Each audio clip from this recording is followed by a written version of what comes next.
Hello everybody, Teagan here with High Point. Thank you so much for tuning in to tonight's episode of What is in the Night Sky.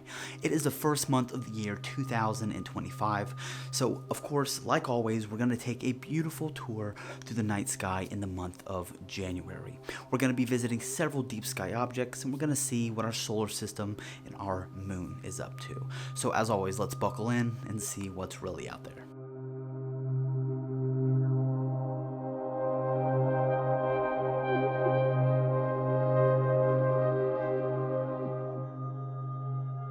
So the first stop on our tour of 2025 is going to be our nearest neighbors, the planets and our moon.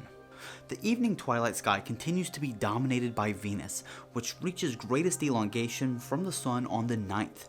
Just a little to the upper left is Saturn. A crescent moon appears to the upper left of Venus on the 3rd, and then to the upper left of the ringed planet the following night. The two planets are moving closer together in the sky and will be closest on January 18th, when 2.2 degrees will separate them. Saturn is then revisited by the crescent moon on the 31st.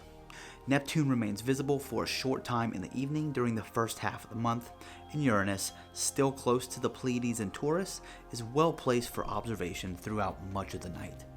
A little further east, also in Taurus, Jupiter can be found within the same 10 by 50 binocular field of view as the bright star Aldebaran.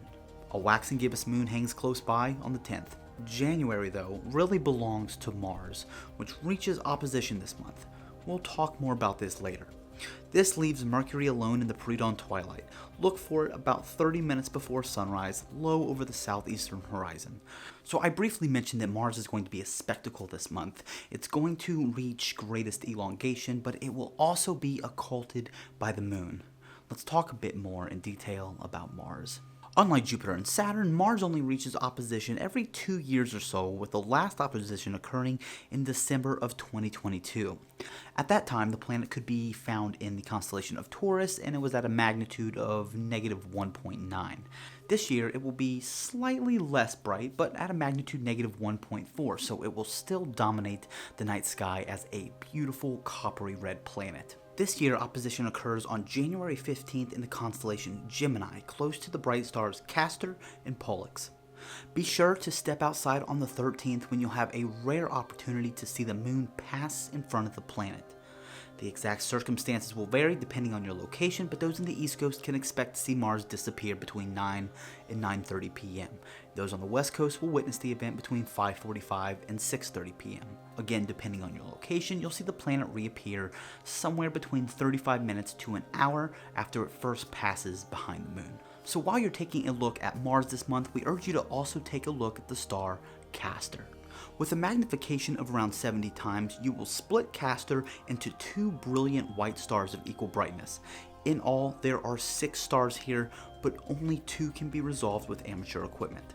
If you are a lover of double stars, this is a fantastic sight through a telescope. It's a great object for beginners to get their feet wet through an eyepiece if they're first getting used to learning their telescope. The next stop on our tour this January is Messier 37. Messier 37 is one of 3 Messier open star clusters in Auriga. It can be spotted within the same 10 by 50 binoculars as the star Theta Aurigae. A telescope at a low magnification of around 30 times will show a large splash of stars with a slightly brighter yellow-orange star near the center. Now our next stop is also an open cluster, but it's not Messier 37, it's called the 37 cluster, cataloged as NGC 2169. Starting from Betelgeuse and Orion, star hop to Mu Orionis, and then to the close pair 73 and 74 Orionis.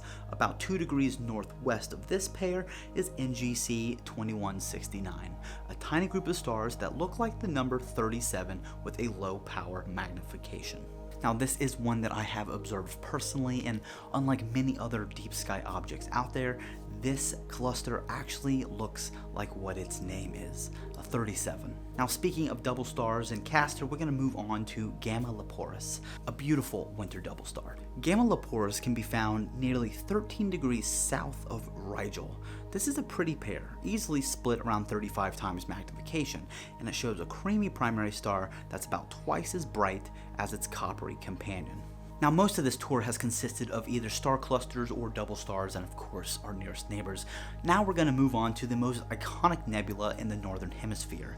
If by now you haven't guessed it, it's Messier 42, the Orion Nebula. It's almost impossible to step outside on a winter's night and not devote some time to the Great Orion Nebula. To the naked eye, it appears only as a misty patch, but through almost any telescope it will show a textured, greenish, smoky cloud with 4 tiny, brilliant stars. It's the trapezium at its center. If you've got started in astrophotography in the winter or early spring months, Orion is likely your first target. If you've ever looked through a telescope in the winter or spring months, Orion is probably your first target. It is absolutely magical to view through a large telescope under dark skies. The pink and green hues are very apparent, and seeing color in a nebula in real time is an undescribable experience. So that is it for our tour of the night sky in January of 2025.